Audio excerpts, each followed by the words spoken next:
Hi Muses. I just want to give you a really quick sneak peek.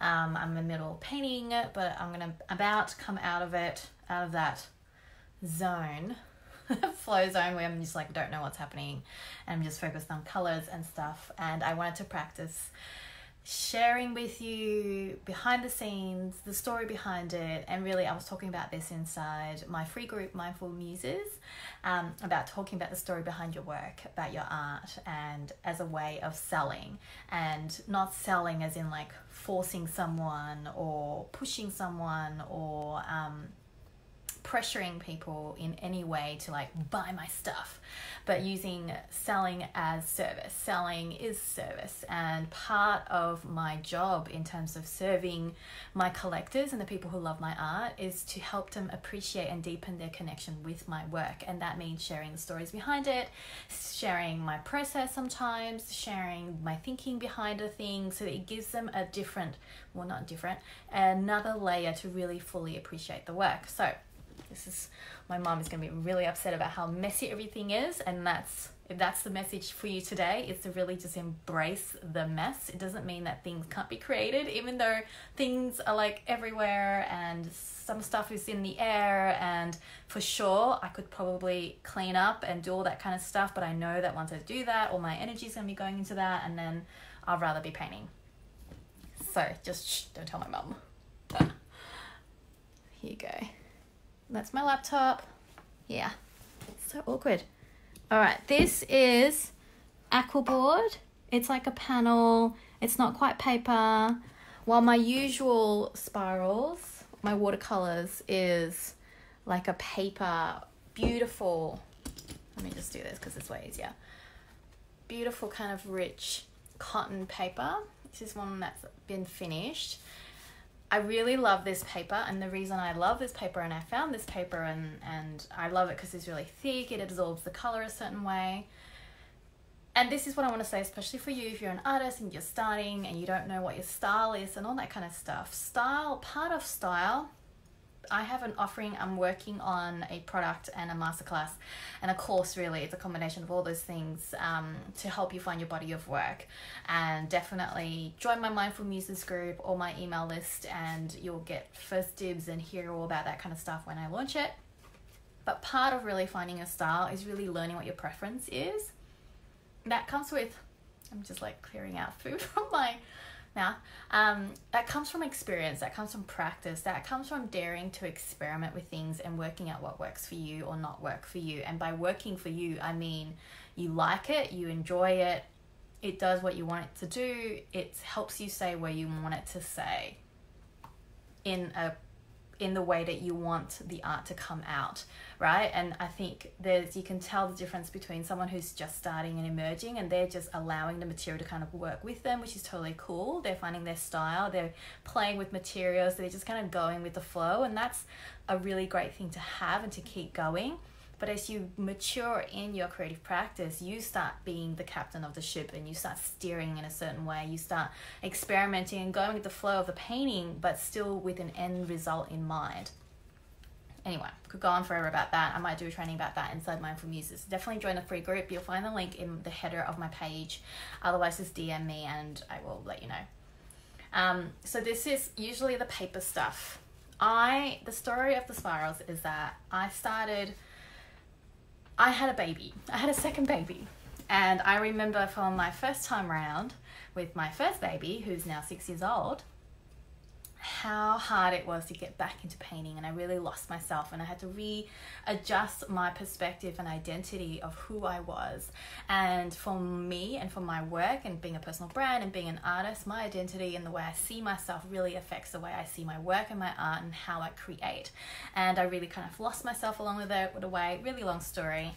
So second time round, I'm like, no, I want to make sure I get back into the flow of things, and I wanted to have this idea of being prolific. I wanted to just keep creating. I wanted to keep that creative flow going, despite how crazy and overwhelming and busy and lack of sleep and lack of time, with a newborn, right? And so what can I do? And I decided to And on the other side of my ambitions is I wanted to try a new medium, which was watercolors for me. I work in, if you see my paintings, I work in acrylics. It's safe around children.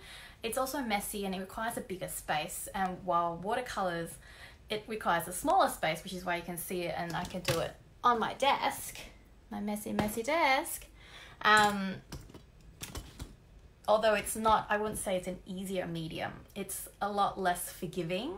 And I just never had the time to really explore it and really find my kind of feet with that new medium. And I know from my creative practice, the only way for you to really find your style and part of finding your body of work and your signature style, all that kind of stuff, is to keep producing. It's the quantity that leads to the quality. And so I decided to do a daily painting project of spirals using watercolors and on cotton paper. Paper is a lot easier to store, you know, and it required less space. And with watercolors, the way I paint, I need it to dry. So I only had like 5 minutes here and 10 minutes there before I had to wait for the dry, put the next layer on and next layer on. And it worked timeline wise with my new season of newborn and running around a toddler who wasn't going to school yet then. She was going to kinder, so then there was the kinder run, which is completely different to the school run, and nap times, all that kind of stuff, right? And I really found my feet that way. So you can find it on my Instagram. You can see at a spiral a day. You can find all the different spirals, which I had already done with acrylics and stuff as well beforehand. And that really began my journey of really finding my feet and finding my style with watercolors. Nowadays, you look at the work, and I made a separate Instagram account purposely so that I could follow the progression of my art, and you can see it too. Especially if you love art and you love my work, it's really interesting because I know I love being able to see the progression of the artists that I love and see how their work has evolved over time. And you'll see my different experiments, but you can also see, for me anyway, I can really see the confidence growing, the style really coming across, certain things that I repeated because I really love what it said, even though I wouldn't be able to articulate to you exactly what it says, but it had the right feeling that I wanted. And so for me, the paper is beautiful. It absorbs the color in the right way. It kind of, the pigment flows in a certain way that I liked. And I know this because I tried all kinds of other papers, you know, as part of the experiment, and made a lot of ugly paintings that I didn't like. Not necessarily saying they're ugly, but just they didn't have the same feeling that I wanted from my work. I'm at a point now where there's a certain level of like maturity and finish and layers and just like a solid presence that my paintings have, which sounds totally wanky as I say it, but they just do, and I'm not satisfied unless they have that. I wouldn't be able to offer it to my collectors or for you guys to collect or even to look at because they're half finished, you know. Although I still say with a lot of my paintings, they're a captured moment in time. There's probably always more I can add to it and tweak and adjust and evolve it to. But like a photograph, they're a moment captured in time. There is still a level of satisfaction that I feel when I finish a painting and I know it's finished. And so this new medium though, the thing about paper watercolor paintings is that you need to frame them behind glass so that they're protected archivally, because I want my works to live on beyond me and for my collectors to be able to pass them on to the next generation. And so for me, I'm really big about archival quality. And framing behind glass, although beautiful, it just didn't feel right. I can't send it overseas as well, and there's a lot of like breakages and all that, like just that, it was just yucky. I didn't like the idea of it. And so there's this new substrate called Aquaboard by Ampersand, and again, it's a new material. And anytime there's a new material, things don't quite, even though it mimics watercolor in a certain way, it doesn't quite mimic the same paper that I love. And so I've had to find myself experimenting again. But this time, the beauty of having a certain style already is using my certain style and then experimenting, but finding that I can't make the same painting in the same way, in the same style on a new substrate. Just like how you might bring your experience, your personality, your likes and dislikes, your integrity, your values, your desires into a new season of life, but it can't exactly fit in exactly the same way anymore because you're putting it on a new substrate, on a new medium. It's a new season of life. And I think it's been my joy and burden to go through different seasons of my life and to recognize, and it takes me a while sometimes, I forget, that I see the same patterns happen in my creative practice as it does in my life, of trying to bring my own past schedule, past personality, past learnings and lessons, and thinking I'll just repeat it in this new season with a second baby, and it doesn't quite work. And then there's that adjustment period, and finding, just like with painting, that if you try and force it too much, it doesn't work and you end up being burnt out and upset and frustrated.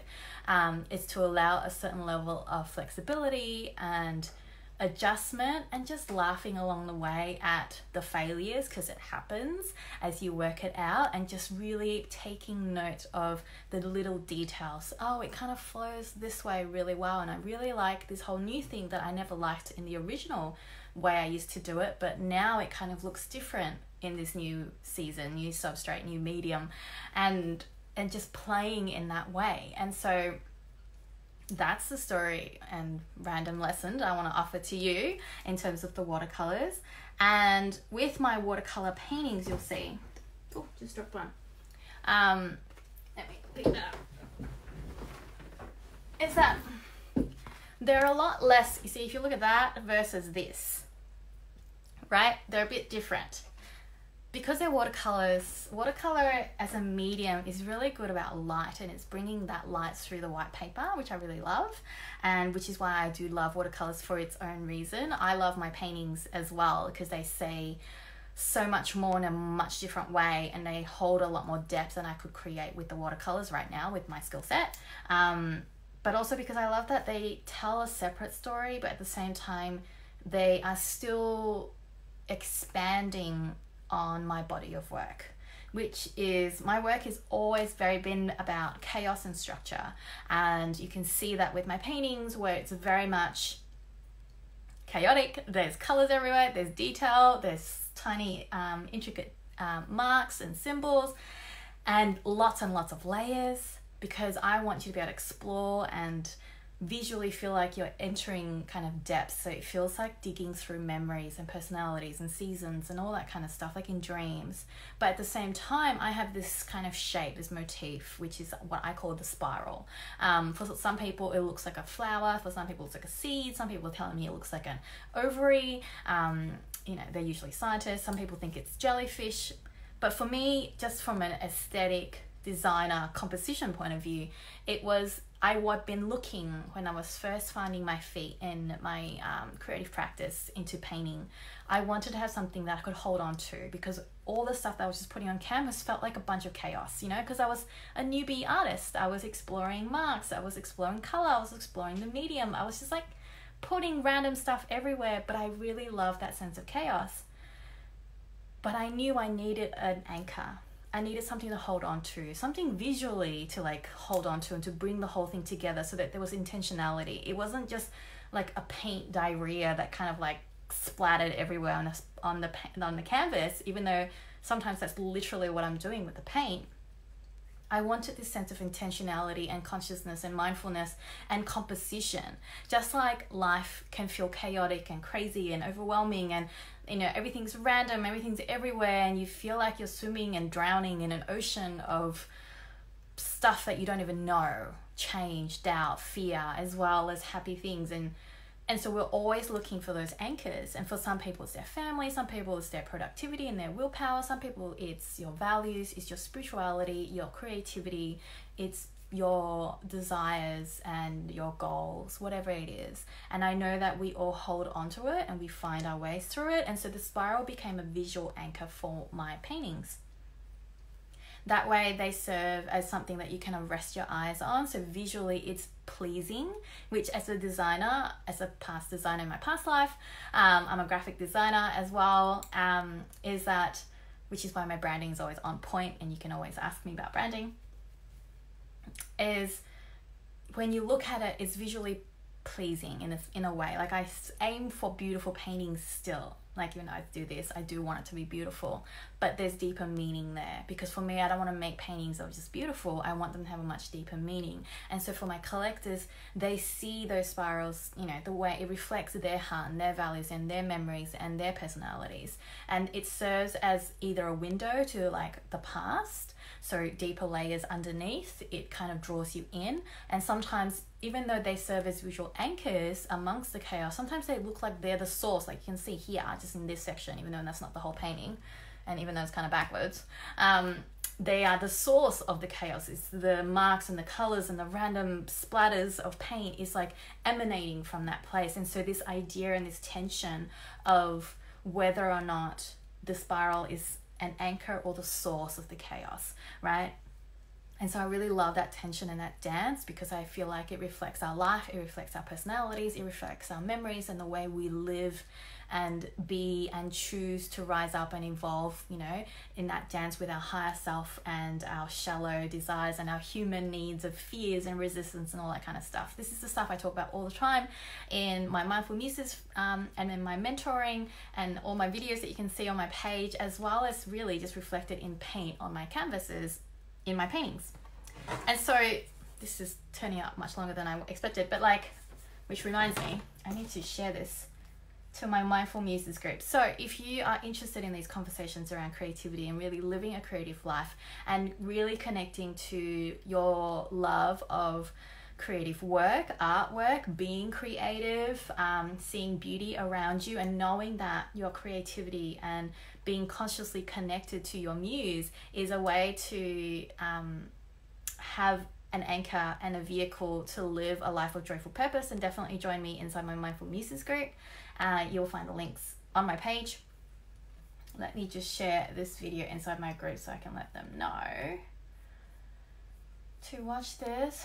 I'm supposed to do all this admin stuff beforehand. And so, here we go. What do you think so far? Fred says, I'm just starting to get back to art. I want an advice on what kind of watercolor should I use to start.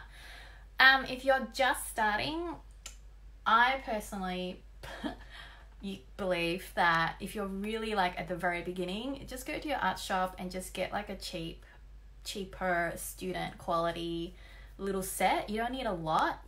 If you study color a little bit, you only need like the primary colors, and from there you can make a whole bunch of colors.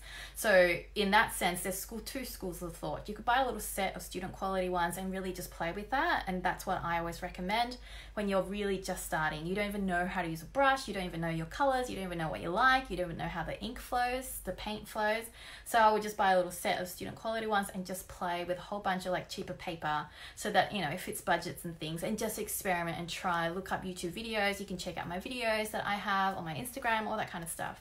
The other hand is, if you know you really want to explore more into watercolor, and that's going to be your thing because you have dabbled with a few other mediums and you really want to just get into watercolor, I would buy better quality colors, but in primary colors. So there's an Australian brand called the Watercolour Factory, I think. Otherwise, just check your arts shop and ask the people who know, and buy like primary colors. So you would probably only need about 3 or 4, like a primary blue, primary pinky red, primary yellow, maybe some black, although you can mix your own black, and then mix your own colors. So one of the exercises that you would do with any kind of course you might see online or on YouTube is to just mix certain colors and just experiment in that way, and just experiment with color and see how, with watercolor especially, you build your layers up. So you build from light to dark, while with other paints you're building from dark to lights. And so try it that way. Should you draw with pencil first to draw? Sometimes, yes. If you want to do illustrations, I know people do that first, and then you just paint over it. To find your style, you can only find it by trying and failing, and it's really not failing because you discover what works, and you couldn't have discovered it unless you did it. Does that make sense? And so yeah, draw first and then paint over it, and then you can try just doing lightly with and tracing on top, like maybe doing a backwash first and then tracing on top and then putting more on. You gotta find your own way. I don't use any pencil because I'm painting abstract work, and I don't use and pre-plan certain spirals, and or I draw with the brush itself. But that's because I've done it for a while now and I know how to use the brush. What was I doing? Sharing. Mindful Muses. Was that helpful, Fred? Oh, you're welcome. Here we go.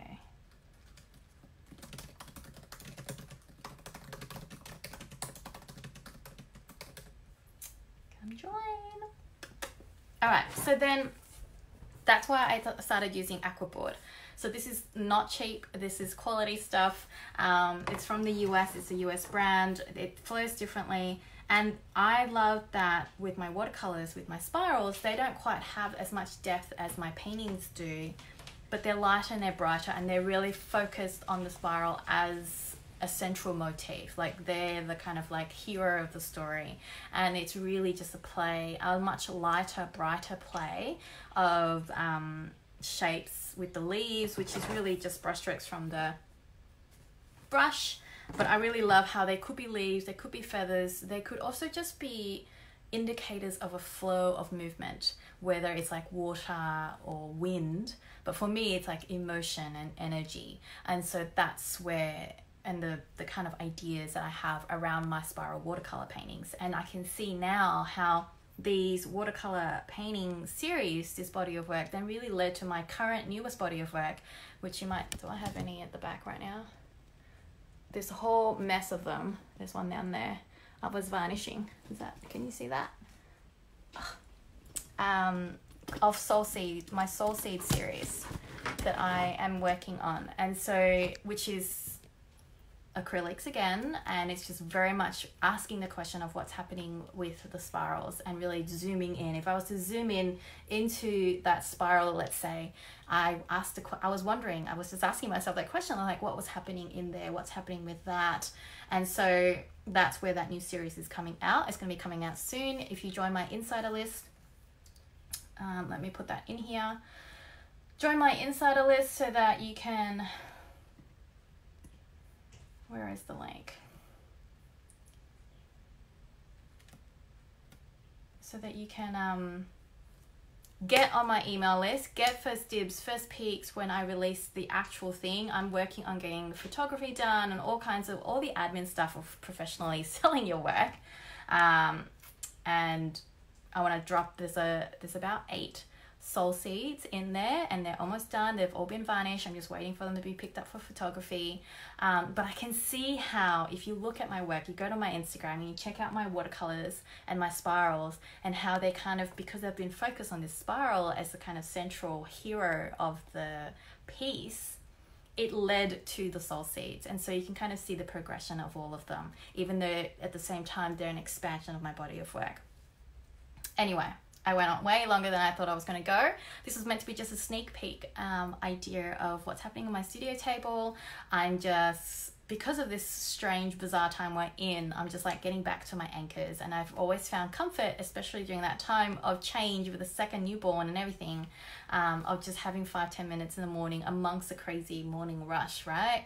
Of school lunchboxes and everything. And just like after all of that, coming back to the table in silence, it's kind of my meditation process of just putting and dipping the paintbrush into the water and some paint and just playing with my watercolors again. And I'm finding myself drawn to that now that I've finished a body of collection of work of my acrylic, my signature body of work. And so I'll probably do a few more watercolors before I start the next collection. So that's just a sneak peek behind what was happening. Definitely DM me and message me if you want to talk to me about commissions or information about buying originals. But definitely sign up to my insider list. I'm supposed to be giving you that link, aren't I? Sign up to the insider list. They always get first dibs and first like links and early bird access to originals, as well as exclusive other stuff. And you get access to the insider library, which is the library of inspired wallpapers with my artwork on there and inspired words to make your screens sacred inspired spaces, as well as some printables and any new stuff that I'll be making in terms of resources for you guys, for all the insiders, will go straight into the insider library. So when you sign up to that list, that's what you get access to. Join. Ooh.